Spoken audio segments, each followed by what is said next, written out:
Two women from two different states are both behind bars for causing irreparable harm to their own children. And that is leading some to wonder if the women's ideologies led to their downfalls. We are doing a deep dive of how the cases of Ruby Franke and Vallow Daybell intersect. Welcome to Sidebar, presented by Law&Crime. I'm Jesse Weber. Hey, everybody, this is a Law&Crime legal alert. Google Incognito tracked users' browsing data without their knowledge. And Mass Tort Alliance, one of our legal sponsors, is helping users file for compensation due to Google misleading the privacy of their incognito browser. So if you've used Google Incognito anytime since 2016, you can start your claim in less than 10 questions at incognitoclaims.com/sidebar. Sometimes when we cover stories here on Sidebar, some of the themes and the details, they start to blend together, unfortunately. You start to see these similarities in these different yet equally disturbing cases. And recently, we kind of noticed something in two big cases that we have been actively covering here on Sidebar, that there are these similarities between Ruby Franke and Vallow Daybell. And that's what we want to explore. As you likely know, Ruby Franke pleaded guilty to 4 counts of aggravated child abuse in Utah, and she was sentenced to spend, I guess, at least the next several years behind bars. We'll talk about that in a second. But police discovered that Ruby and her business partner, Jody Hildebrandt, were abusing Ruby's 2 youngest kids. She has 6 in total. And this all came to light when Ruby's 12-year-old son managed to escape Jody's place, go to a neighbor, called 911. He and his sister were found by police. They were emaciated. They were found with wounds that indicated they had been severely abused. Both Ruby and Jody were arrested, charged. They entered guilty pleas to 4 counts of aggravated child abuse, and they were each sentenced to an indeterminate number of years in prison. This was back in February, and that's because the judge under Utah law can't set the actual prison sentence for this. It's really up to the Board of Pardons and Paroles that will determine when these women get released, but our experts and our analysis would indicate that they could spend at least several years, perhaps 4 years in prison with a maximum of 30 years. Well, not long after that, Utah officials released a massive amount of documentation of the abuse. Photos, videos, even an actual journal talking about the abuse.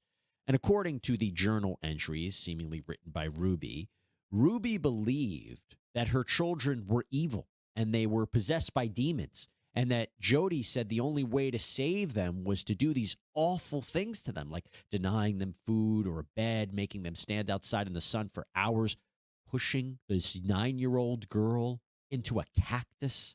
Fortunately, these children were rescued. And it is our understanding that they are in the custody of Child Protective Services while their father, Kevin, Ruby's estranged husband, is actively trying and fighting to get custody of them back. But Vallow Daybell's children, they weren't so lucky. No. She was convicted in Idaho of last year for her role in the murders of her 7-year-old son, J.J. Vallow, and 16-year-old daughter, Tylee Ryan, as well as Chad's deceased wife, Tammy Daybell.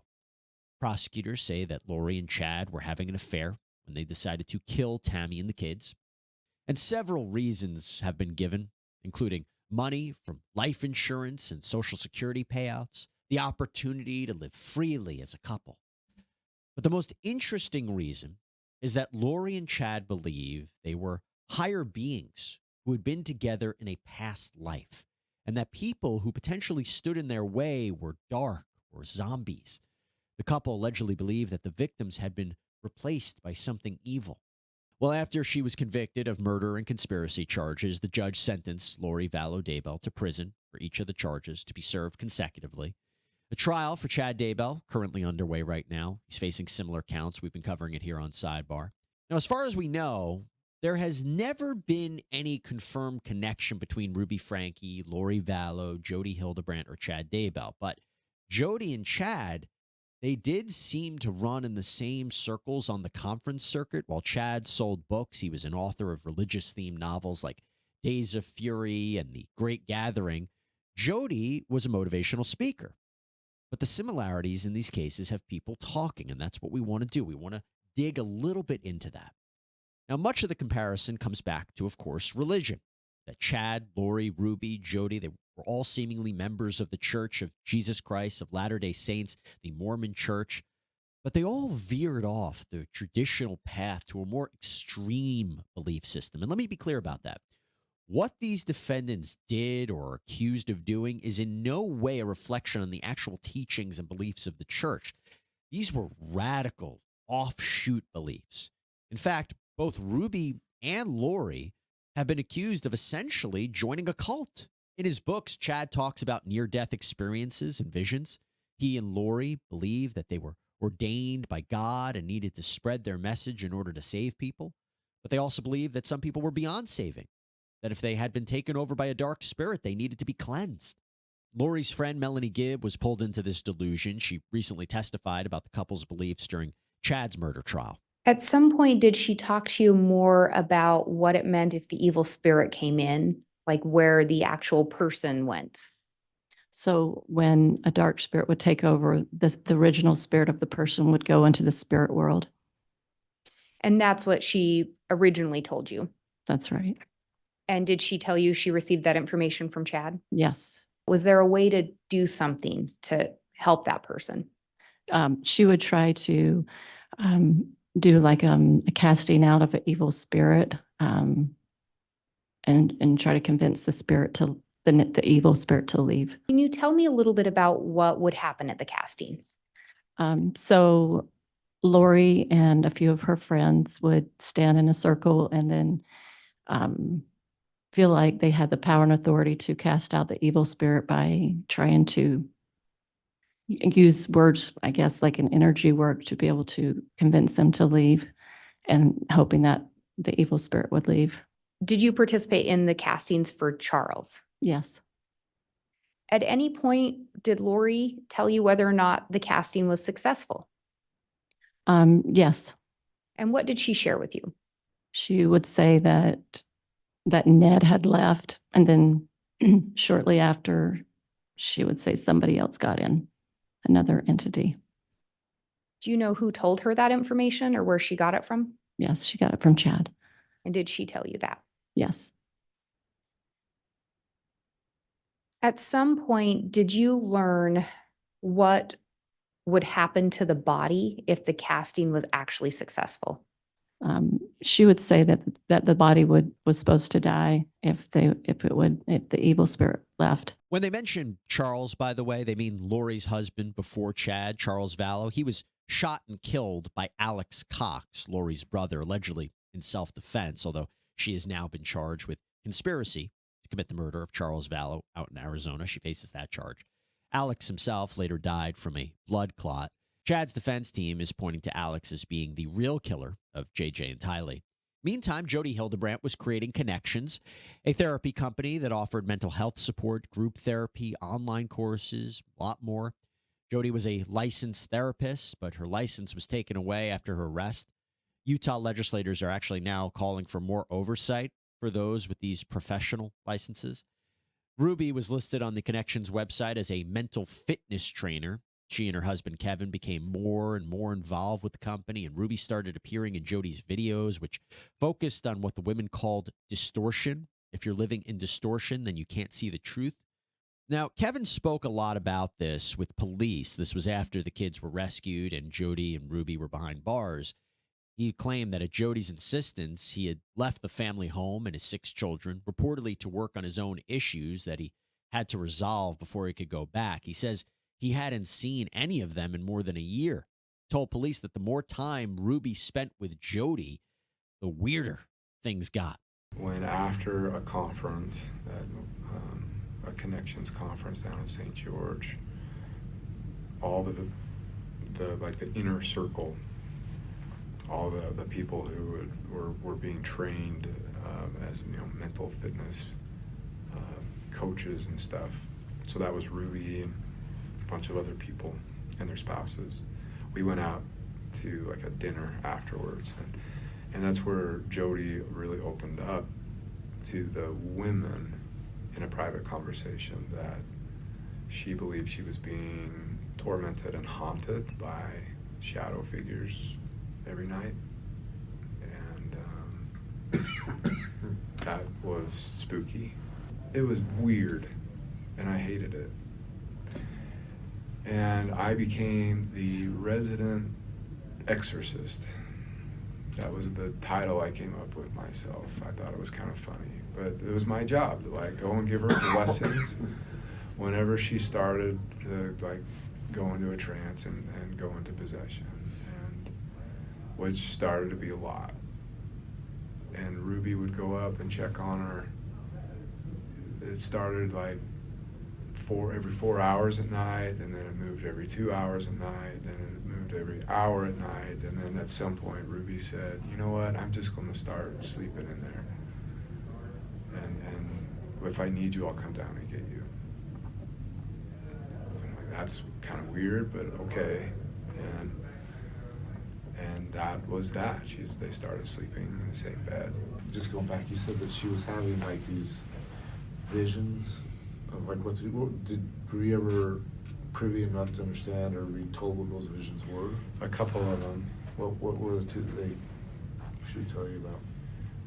So like one of them, she was walking along the beach with Jesus, and Jesus challenged her to go walk on the water, and it was a whole lesson on walking on the water. Another, she would walk with Heavenly Father and Heavenly Mother, and she learned she had a pet lion in heaven named Charles. I don't know why I never forgot that name, but it was like this massive lion, and she got to ride the lion and learned that, all about who she was and this pet lion and all. There was another one where there was a lot of satanic ones where when she would go into possession mode, she would talk in like different voices. It was really creepy, but the voices would say, she's ours, we're not letting go, she is Satan's bride, she's mine, I'm going to marry her. Wild stuff. So there seems to be a connection, no pun intended, between what Ruby and Jody believed and what Chad and Lori believe. At least that's what it seems to me. In order for their children's souls to be saved and given the opportunity to enter into a blissful life or afterlife, all this evil had to be removed, apparently by any means necessary. At least that's an interpretation of the evidence presented at these trials and in these cases.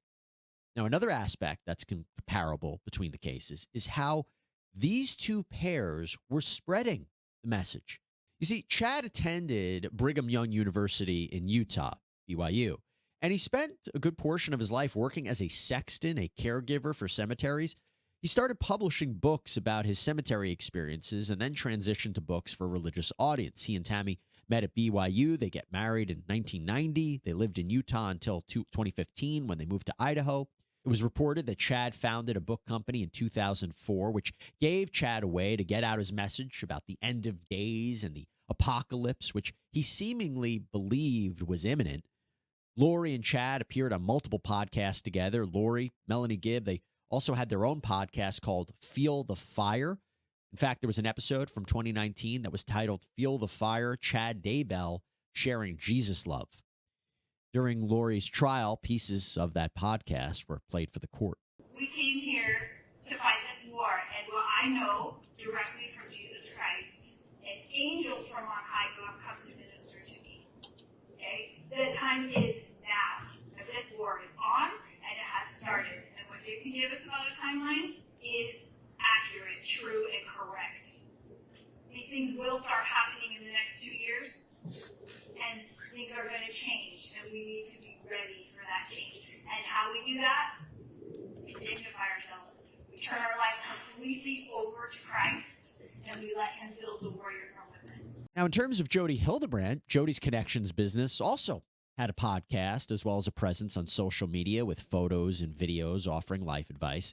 Trances, visions, out-of-body experiences, these seem to be common in the worlds of Lori and Ruby. And they also seem that they were both helped along in their journey by a sort of mentor figure, right? Lori had Chad, Lori and Chad, they met at this religious conference, and she reportedly saw him as a sort of doomsday authority and prophet. Ruby, she seems to be pulled into all of this, into Jody's world, by Jody through Connexions, and started to buy into what Jody was selling. Both Ruby and Lori, they were also accused of using their children for profit. Long before this horrific abuse was uncovered, Ruby rose to fame on YouTube with her channel called 8 Passengers. She chronicled her life with Kevin and the 6 children, offering parenting advice and more to her millions of followers. There were accusations from some viewers that her methods of punishment were too harsh, like making her son sleep on a beanbag chair for months after he lost the privilege of having a bed. She stopped posting, and the channel was eventually shut down. That's when it seemed she became more heavily involved in Connexions. But she said in a Connexions video once that she made millions of dollars off of her YouTube channel. I have been full-time. You wonder where I've been on my vlogs? You wonder why I left YouTube? It's to save my kids. No amount of money. And I'm telling you, I was making millions. And I left it because my kids were being hurt. With entitlement, they were being hurt. With people's advice, and they didn't have a mother up the front saying, I don't care what the world's opinion is. This is the truth, and this is where I stand. Many have accused Ruby of exploiting her children for money and fame. Meantime, Lori's financial scheme was more direct. She wanted to reap the benefits of Social Security payouts for her children. Again, that was a big motivation for her to kill. Now, finally, I want to talk about the women's sentencing hearings. So while we know Lori will spend the rest of her life in prison, Utah does not give a specific amount of time a defendant has to serve during sentencing for these specific crimes. Instead, there's a range. And then, as I mentioned, it's up to the Board of Pardons and Paroles to decide when they should be released. Well, during her sentencing hearing, Lori was given the opportunity to speak. And not only was she not really remorseful, but she continued to insist, at least in my view, that this seemingly was the best thing for JJ and Tylee? I have had many communications with Jesus Christ, the Savior of this world, and our heavenly parents. I have had many angelic visitors have come and communicated with me and even manifested themselves to me. Because of these communications, I know for a fact that my children are happy and busy in the spirit world. Because of my communications with my friend Tammy Daybell, I know that she is also very happy and extremely busy. I have always mourned the loss of my loved ones, and I have lost many in this mortal world. However, I know them more than most people. I know where they are now and what they're doing. I know how wonderful heaven is, and I'm homesick for it every single day.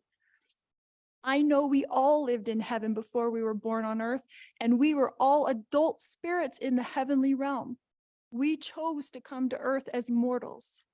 Heaven is more wonderful than you can possibly imagine. I do not fear death, but I look forward to it. So warped there, so disturbing to hear. And while Jody Hildebrand didn't go that far during her own sentencing, she also didn't really seem to regret her actions. I sincerely love these children. I desire for them to heal physically and emotionally. One of the reasons I did not go to trial is that I did not want them to emotionally relive the experience which would have been detrimental to them. My hope and prayer is that they will heal and move forward to have beautiful lives. I am willing to submit to what the state feels would be an appropriate amount of time served to make retribution. Ruby, on the other hand, in my view, did seem remorseful, but she pointed the finger at Jody as the main culprit. And we know from Jody's jailhouse phone calls that she believed that she was being railroaded by saying things like Satan was after her and how you can't parent kids anymore. But Ruby's jailhouse phone calls indicate something else. They indicate that after she had spent some time away from Jody Hildebrand, she started to realize that she had been essentially brainwashed. For the past 4 years, I've chosen to follow counsel and guidance that has led me into a dark delusion. My distorted version of reality went largely unchecked, as I would isolate from anyone who challenged me. I was led to believe that this world was an evil place, filled with cops who control, hospitals that injure, government agencies that brainwash, church leaders who lie and lust, husbands who refuse to protect, and children who need abused. My choice to believe and behave this paranoia culminated into criminal activity for which I stand before you today ready to take accountability. It is certainly a cautionary tale of how moving toward more extreme efforts to save souls can be a slippery slope into abuse and even murder. And of course, as prosecutors have alleged, there is a lot more at stake than just the religious component. There was the idea of lust, there was the idea of being together, and of course, there was the financial component. But as I mentioned, Chad's trial now underway in Idaho, and unlike his wife, he faces the death penalty if he's convicted. We will, of course, be following things very closely here on Sidebar. Thank you so much for joining us, everybody. As always, please subscribe on Apple Podcasts, Spotify, YouTube, wherever you get your podcasts. I'm Jesse Weber. Speak to you next time.